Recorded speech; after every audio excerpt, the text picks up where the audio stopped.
Ice cream's always good, regardless of if it's 100 degrees outside or if it's freezing cold. But I think a lot of it has to do with the people that you choose to share that ice cream with. We're seeing customers that came with their children that are now adults that are returning with their grandchildren because here we are, almost 23 years later. Bob Nutter was a fourth generation farmer and he was born and raised in Maine.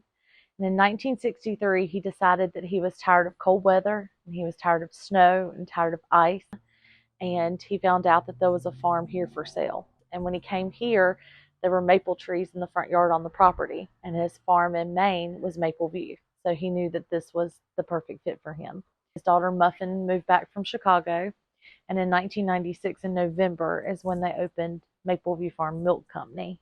So he has a very long history in the dairy business. So the number one seller back then was skim milk, which meant there was a lot of butter fat left from the milking process. Muffin and her dad decided maybe they should try to make their own ice cream. So they went to ice cream school in Pennsylvania. And in 2001, on January 1st, they opened the doors here. So Muffin, the owner, and her father, Bob Nutter, founded the ice cream store, and Muffin was my step aunt at that period of time.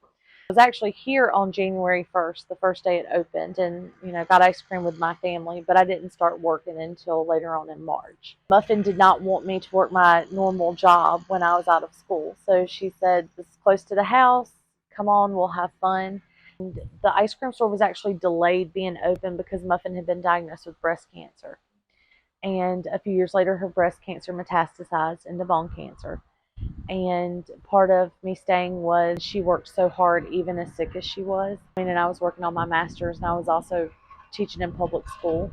So the solution was to come back and, to do this full time.